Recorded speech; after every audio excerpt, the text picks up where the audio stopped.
Good morning dear students.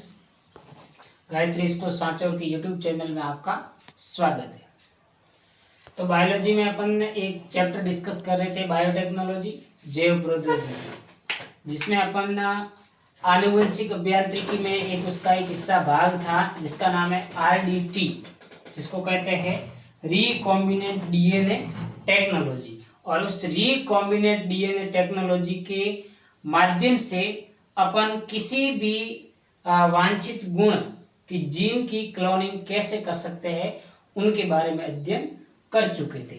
तो वो RDT के 6 स्टेप्स के माध्यम से किसी वांछित गुणवत्ता वाले जीन की वाह के साथ एडिशन करके परपोषी कोशिका में स्थानांतरित करके फिर उस जीन की क्लोनिंग की जाती है।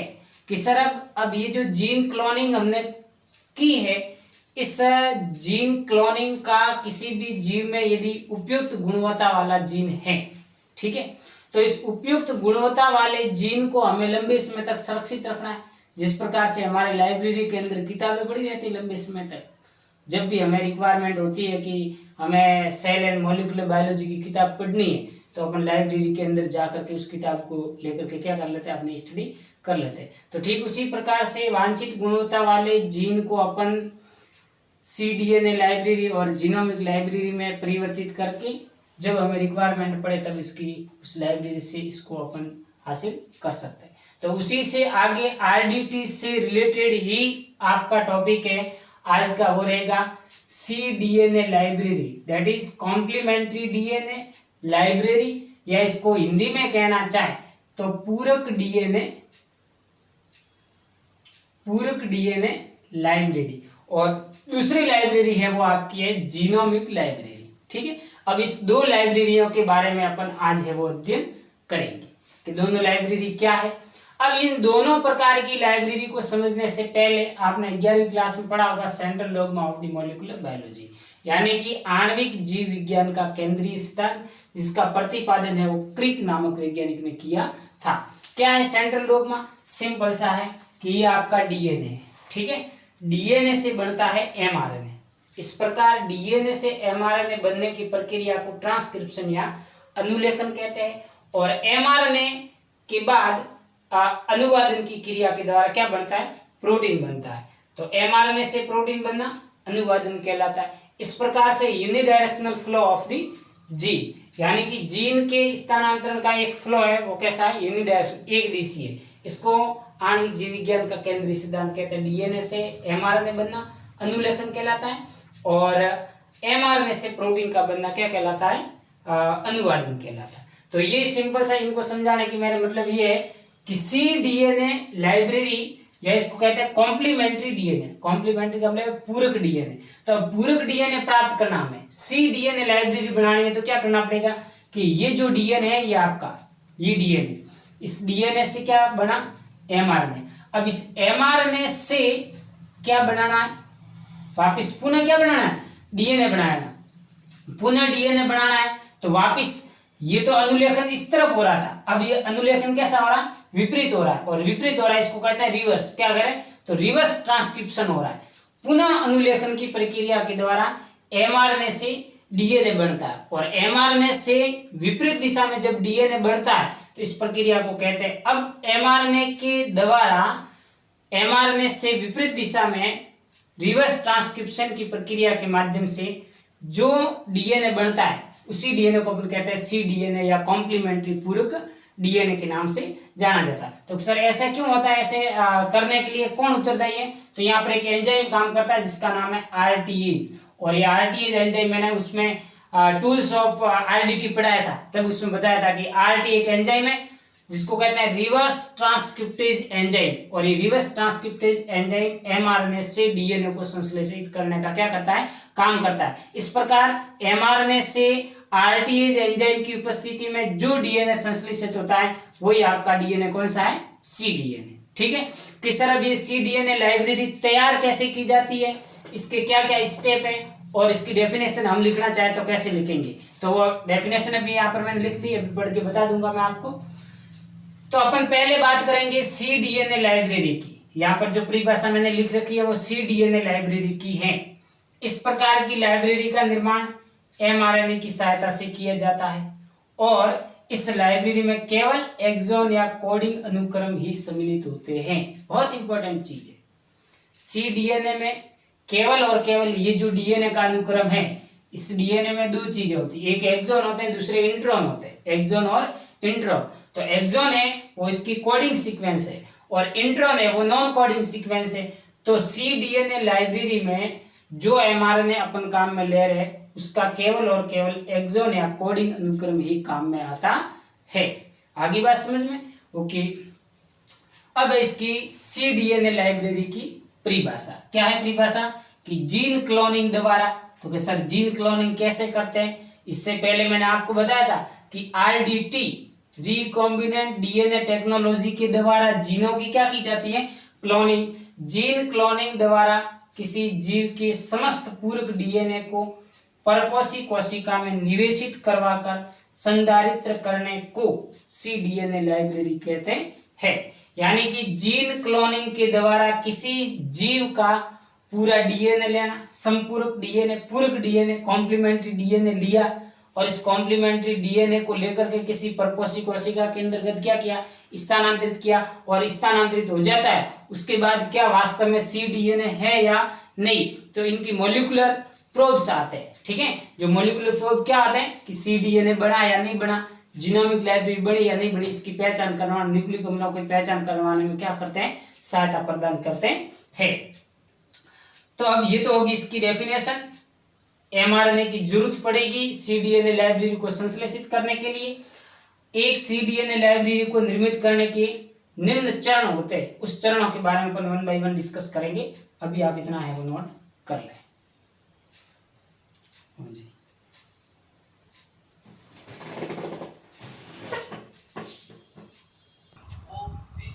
cDNA लाइब्रेरी के निर्माण के पद या कौन कौन से स्टेप है जिसकी सहायता से cDNA लाइब्रेरी को निर्मित किया जा सकता है। पहला स्टेप है संबंधित कोशिकाओं से mRNA प्राप्त करना। दूसरा cDNA कॉम्प्लीमेंट्री पूरक डीएनए, संपूरक डीएनए का निर्माण। काइमेरिक डीएनए का निर्माण। काइमेरिक डीएनए का निर्माण हुआ, उसको परपोषी कोशिका में प्रवेश और उसका गुणन और प्रोब द्वारा cDNA की पहचान और लाइब्रेरी का फॉर्मेशन। ये 5 स्टेप है जिसकी सहायता से cDNA लाइब्रेरी को निर्मित किया जा सकता है। वन बाय वन स्टेप समझेंगे।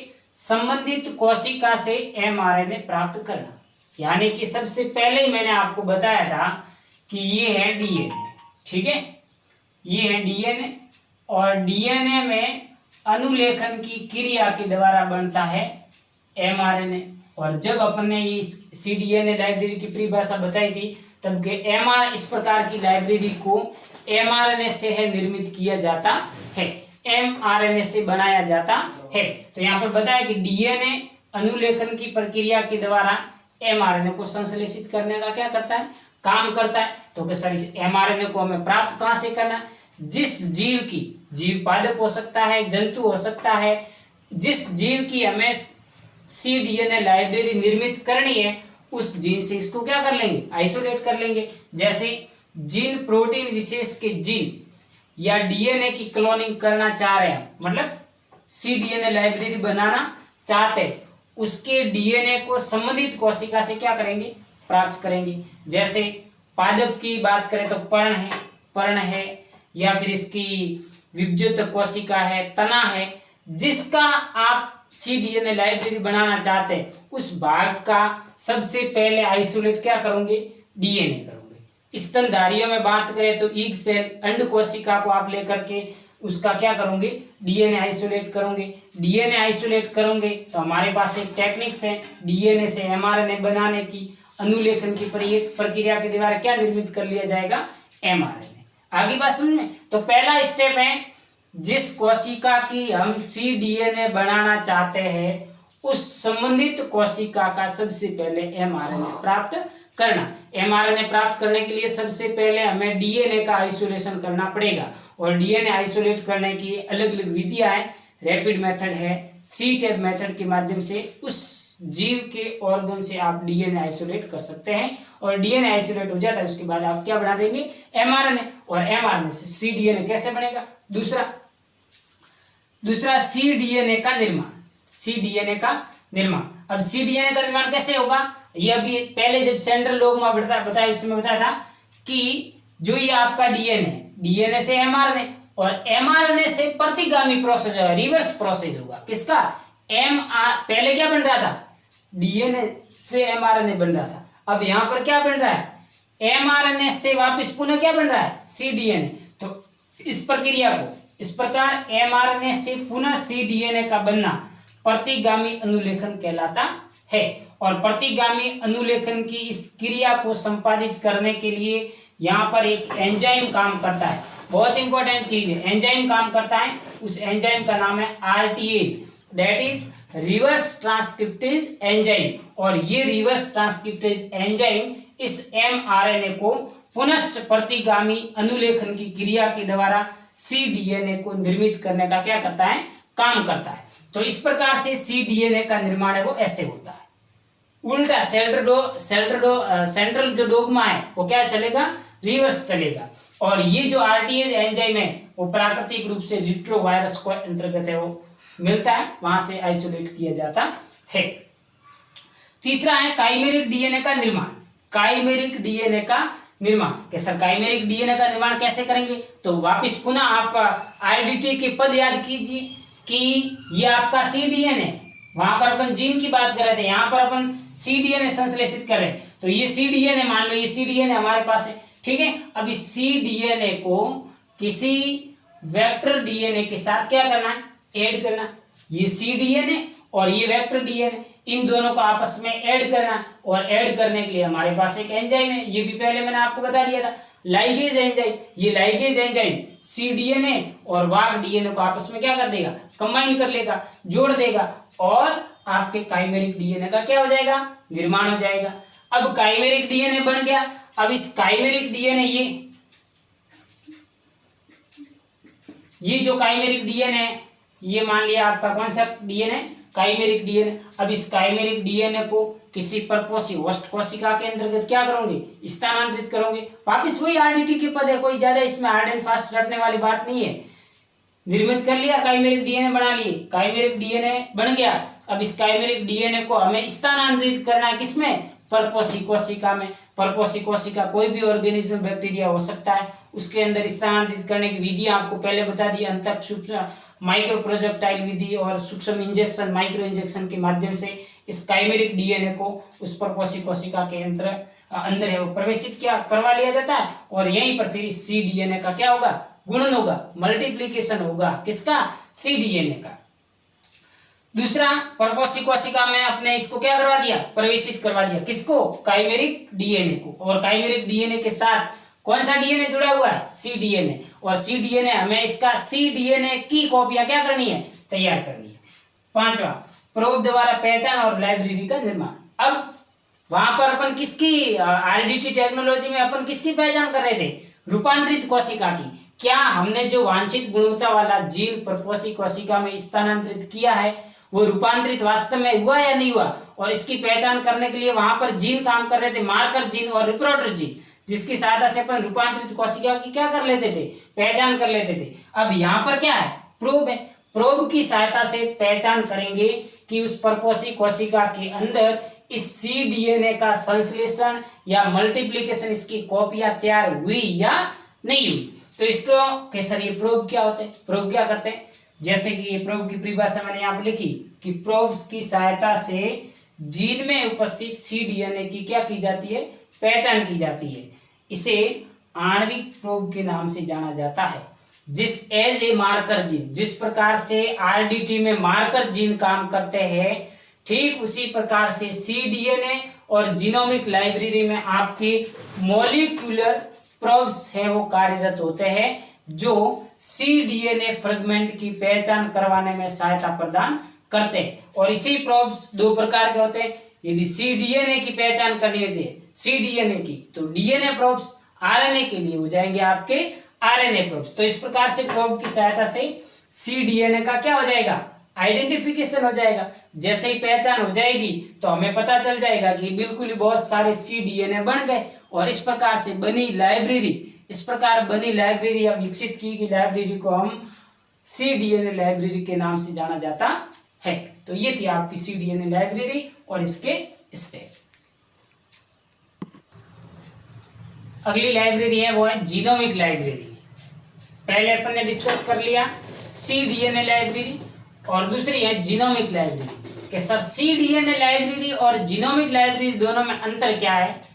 तो cDNA लाइब्रेरी में तो आपको मैंने बताया था कि वहां पर केवल और केवल कोडिंग सीक्वेंस, जिसको कहते हैं एक्सोम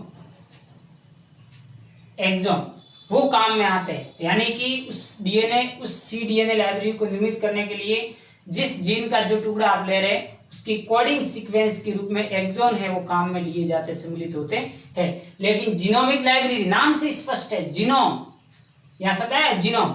जीनोम का मतलब पूरे के पूरे जो जितने जीनोम है, और जीन क्या है, जीनोम का एक खंड है। जीन जीनोम का खंड है, तो आप समझ गए कि जीनोम है वो बड़ा है और जीन क्या है, छोटा है। तो यहाँ पर इस लाइब्रेरी को निर्मित करने के लिए पूरा का पूरा जीनोम काम में लिया जाता है, और पूरा का पूरा जीनोम काम में ले रहे हैं तो हमें पता है कि इसमें कोडिंग और नॉन कोडिंग और एक्सोन और इंट्रॉन दोनों प्रकार के अनुक्रम और सम्मिलित रूप से इसमें क्या लेंगे, भाग लेंगे। अब आपको बता देते हैं जीनोमिक लाइब्रेरी की परिभाषा। दोनों में अंतर मैंने बता दिया।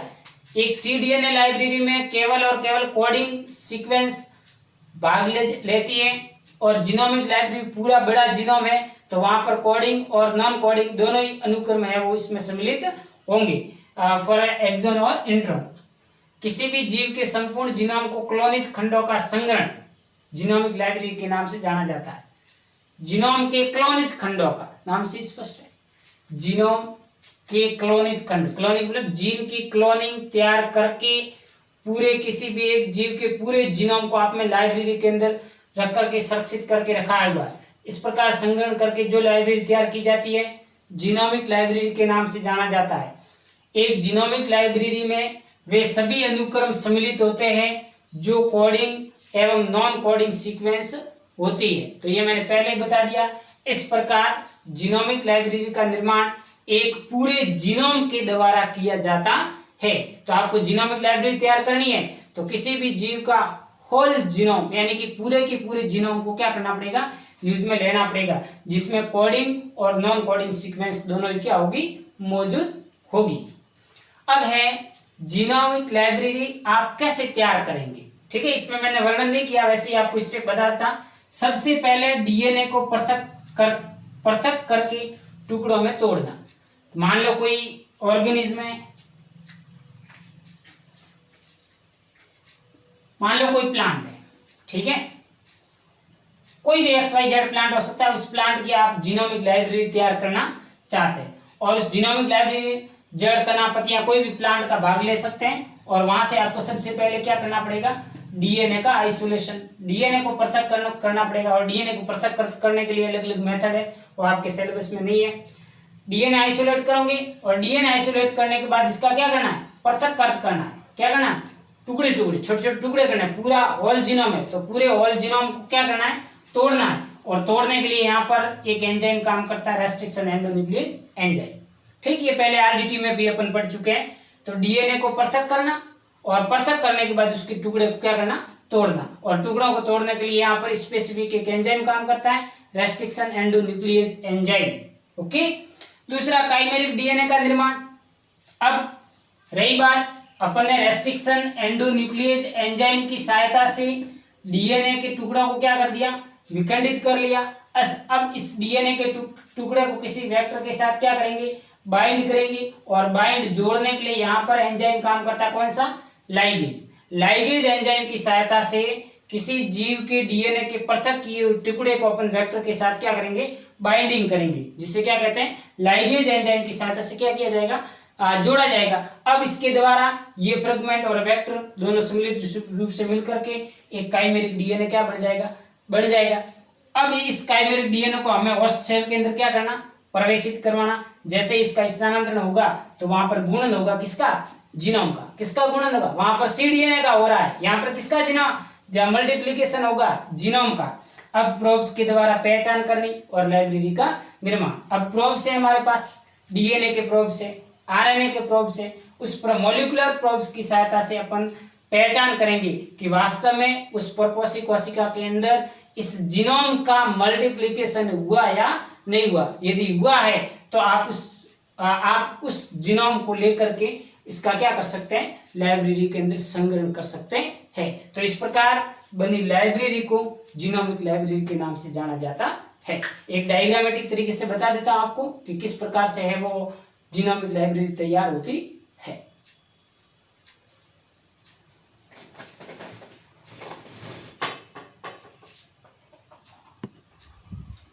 ये जीनोमिक लाइब्रेरी को निर्मित करने के कुछ स्टेप हैं। All genome of the donor cell, दाता सेल का पूरा जीनोम हमें क्या करना, आइसोलेट करना। आइसोलेट हो जाता है, उसके बाद रेस्ट्रिक्शन एंडोन्यूक्लियस एंजाइम की सहायता से उस होल जीनोम, जो पूरा होल जीनोम लिया हो, इतना पूरा होल जीनोम है, उस होल जीनोम को रेस्ट्रिक्शन एंडोन्यूक्लियस एंजाइम की सहायता से इनको छोटे छोटे फ्रेगमेंट में क्या करना, तोड़ना। फ्रेगमेंट में तोड़ दिया। अब पहला स्टेप था डीएनए को आइसोलेट करना और इसके टुकड़े को क्या करना, तोड़ना, पृथक करना। तो तोड़ने और पृथक करने के लिए यहाँ पर एक एंजाइम काम करता है जिसका नाम रेस्ट्रिक्शन एंडोन्यूक्लियस एंजाइम का जीमा है, उसने अपना काम पूरा कर लिया। ठीक, अब ये जो डीएनए फ्रेगमेंट है, इस डीएनए फ्रेगमेंट को वेक्टर डीएनए के साथ क्या करेंगे, ऐड करेंगे। जैसे ही वेक्टर डीएनए के साथ ऐड करने के लिए यहाँ पे एक एंजाइम काम करता है, डीएनए लाइगेज। ये डीएनए लाइगेज इस वेक्टर डीएनए और डीएनए फ्रेगमेंट दोनों को आपस में बाइंड करवाने का क्या करेगा, काम करेगा। बाइंड कर दिया।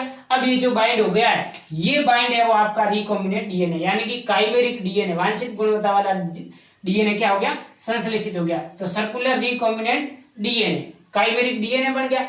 अब इस काइमेरिक डीएनए को insertion into the bacterial cell, bacterial कोशिका में इस काइमेरिक डीएनए को क्या करना, स्थानांतरित करना। जैसे स्थानांतरित करेंगे तो इसका होगा पॉलीमॉर्फाइजेशन। पॉलीमॉर्फाइजेशन का मतलब है बहुलीकरण, या आप सिंपल शब्दों में कह सकते हैं मल्टीप्लिकेशन, किसका, जीनोम का। ठीक है, identification from the DNA probes. अब हमें डीएनए प्रोब्स की सहायता से, आणविक या मॉलिक्यूलर प्रोब्स की सहायता से इसकी पहचान करनी है कि जो डीएनए फ्रेगमेंट वांछित गुणवत्ता वाला जिसका हम जीनोम तैयार करने जा रहे हैं, क्या उसका वास्तव में यहाँ पर मल्टीप्लिकेशन हुआ या नहीं हुआ। तो इनकी डीएनए प्रोब्स की सहायता से क्या कर लेंगे, आइडेंटिफाई, पहचान हो जाएगी। जैसे ही पहचान हो जाएगी तो उसको वहां से आइसोलेट करके लाइब्रेरी के अंतर्गत संग्रहित कर लिया जाता है।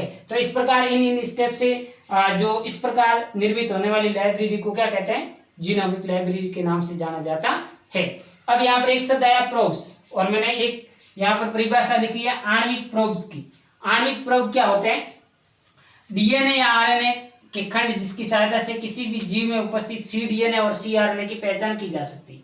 कोई भी जीव है, ठीक है, कोई भी जीव जिसका डीएनए और आरएनए, उस डीएनए और आरएनए में उसके जो फ्रेगमेंट है उसमें उपस्थित सी डीएनए और सी आरएनए की पहचान करने के लिए जो संरचना होती है, जो प्रोब्स होते हैं, उस प्रोब्स को आणविक प्रोब कहते हैं।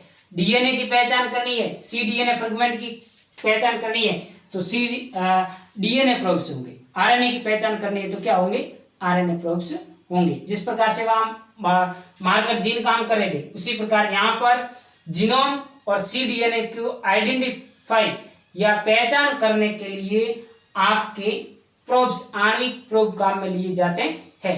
तो आज अपन ने बात की सी डीएनए लाइब्रेरी और जीनोमिक लाइब्रेरी के बारे में।